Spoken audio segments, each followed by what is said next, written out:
Om Swastiastu. Pertama-tama kita bersyukur atas penyertaan Tuhan dalam kehidupan kita masing-masing, sehingga sampai pada siang hari ini kita masih diberi kesehatan, diberi kekuatan oleh Tuhan, sehingga kita masih dapat berkegiatan. Hari ini atas perintah pimpinan, beliau memerintahkan kepada saya selaku Kapolres, kemudian Kasat Reskrim dan Kasih Humas beserta seluruh rekan-rekan terkait Sipropam untuk melaksanakan konferensi pers atau press release terkait penanganan kasus persetubuhan terhadap anak yang terjadi di lingkungan Polres Belu, ya, di lingkungan Polres Belu. Kemudian terhadap kejadian ini sudah ada penanganan dari awal laporan masuk ditangani oleh Reskrim, Lidik, kemudian naik status sidik, penetapan tersangka, dan sudah dilakukan upaya penangkapan dan penahanan terhadap para pelaku. Nah, untuk lebih detailnya, setelah ini Kasat Reskrim akan menjelaskan dulu perkara penanganan kasus tersebut, kemudian masih ada simpang siur apakah kasus ini terjadinya setubuh terhadap anak di bawah umur ini, apakah di asrama Polres Belu atau di rumah bantuan yang diberikan oleh pemerintah di lingkungan yang berada di tanah Polres Belu. Ya, itu harus kita pastikan memang dengan hasil penyidikan yang ada, kemudian dengan data yang ada dari logistik kita. Ya, mungkin itu saja pengantar dari saya. Terima kasih rekan-rekan media sudah berkenan untuk hadir. Kita sama-sama memberikan informasi kepada masyarakat. Terima kasih. Selamat siang semua teman-teman. Saya hormati Bapak Kapolres, Bapak Humas, seluruh teman-teman rekan media, pers. Kami akan sampaikan secara rinci dan singkat terkait hal yang belum kami sampaikan dalam konferensi pers pada sore hari ini. Yang pertama, dasar kami menangani kasus ini adalah LPB 62/3/Romawi/2025 SPKT Polres Belu oleh tanggal 12 Maret 2025. Perkaranya terkait persetubuhan dan pencabulan terhadap anak atau lebih jelas lagi anak di bawah umur. Waktu dan tempat kejadian, ya, waktu lebih rincinya kalau secara ringkasnya sampai 12 Maret 2025. Intinya bahwa pada hari Selasa tanggal 11 Maret 2025 sekitar pukul 01.30 WIB dini hari berlanjut sampai hari Rabu tanggal 12 Maret 2025 sekitar pukul 03.30 WIB dini hari. Jadi dari dini hari ke dini hari. Untuk TKP-nya seperti yang saya sampaikan Pak Wakil tadi, kami sudah berkoordinasi dengan logistik Polres terkait memastikan status rumah tersebut. Jadi sudah dipastikan status tersebut dari logistik merupakan rumah bantuan yang berdiri di tanah asrama Polres Belu, ya, merupakan rumah bantuan yang berdiri di tanah asrama Polres Belu. Selanjutnya korban sekaligus pelapor inisial ESM umur 16 tahun. Inisial ESM umur 16 tahun. Untuk saksi kami sudah pemeriksaan terhadap 3 orang saksi. Inisialnya RGA, Dioka.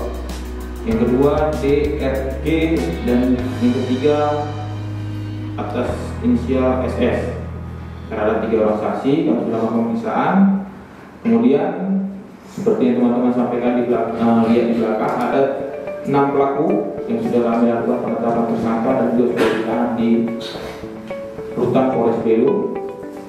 Perlu kami sampaikan pada kejadian ini ada 7 pelaku, 1 pelaku atas nama panggilan, ya, kami belum sampaikan nama nama berdasarkan legalitas, karena yang bersangkutan masih dalam pengejaran kami, belum sampai saat ini belum kami temukan. Pasca kejadian kami melakukan pencarian kepada yang bersangkutan dan belum ditemukan.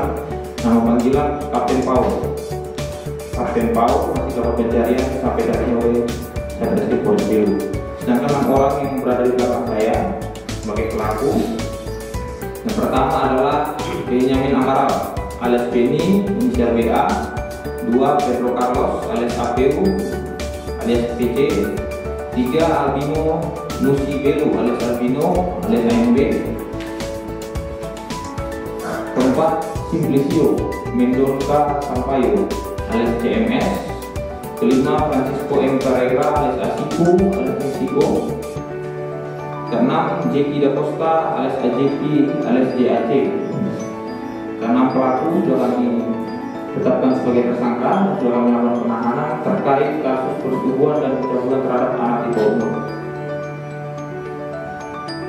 Barang bukti seperti yang teman-teman sudah sampaikan di depan, barang bukti tersebut ada 6 item yang kami misalkan berdasarkan 2. Kami rincikan yaitu satu buah kasur lantai warna hijau, Anda bisa lihat sendiri.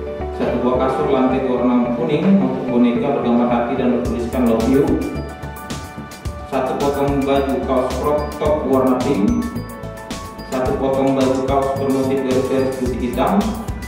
Satu potong celana pendek jeans berwarna hitam dan satu potong celana panjang jeans berwarna hitam. Jadi barang bukti ini merupakan barang bukti yang kami cita dari TKP, ya, bahwa TKP tersebut merupakan rumah, ada 2 kamar yang digunakan sebagai tempat kejadian pidana tersebut. Ada kamar belakang dan kamar depan. Jadi kami cita dari 2 kamar tersebut bersama pakaian korban. Selanjutnya akan menjelaskan sedikit kronologi secara singkat bahwa pada tanggal 10 Maret Senin sekitar pukul 23.30 korban atas inisial EFM sampai di Atambua dari Kupang. Berdasarkan keterangan korban, tujuan korban datang ke Atambua adalah untuk bertemu dengan saudaranya atau omnya, tapi belum pasti alamatnya. Jadi yang bersangkutan mencari om korban di Atambua, lalu korban berjalan menuju ATPRI yang di dekat Polres, yang berada di samping Polres Belu dan bertemu dengan para pelaku Albino, Asiku, APU dan Kapten Paul. Sedang hubungan kita lalu terjadi percakapan antara korban dan para pelaku.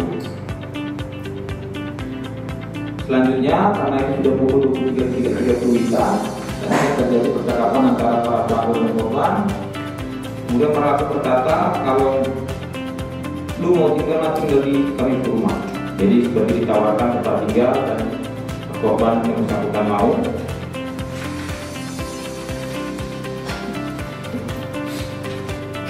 Selanjutnya dibawa ke rumah bantuan yang saya sampaikan tadi, ya, ke tempat kejadian perkara. Kemudian terjadi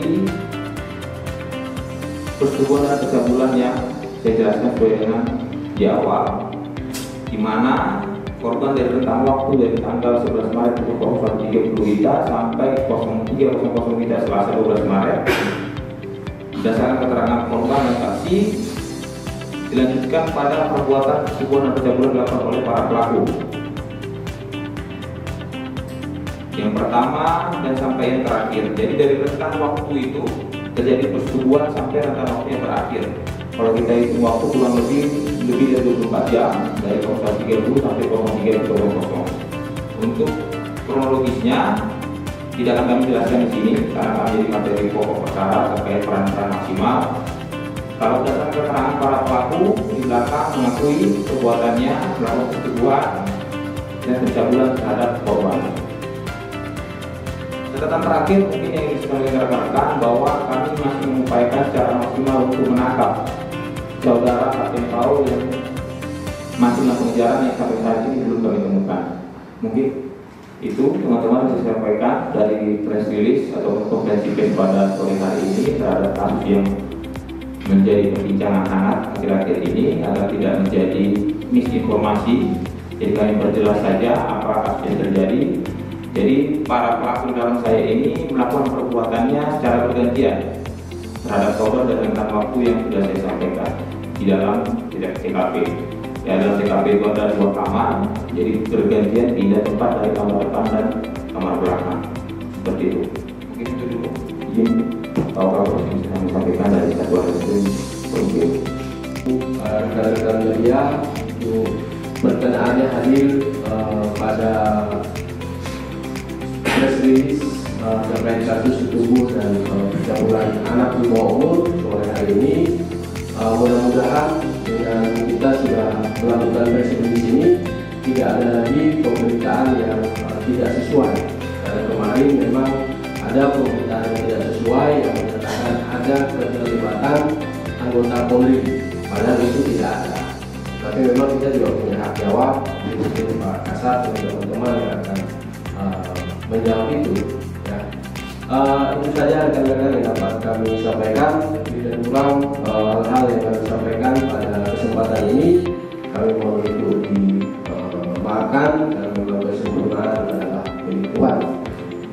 Terima kasih untuk seluruh rekan-rekan baik Pak Kasat, Pak Kasih Humas, Pak Kasih Propam, seluruh rekan-rekan anggota yang hadir, maupun rekan-rekan media. Sekali lagi terima kasih. Selamat sore. Assalamualaikum warahmatullahi wabarakatuh.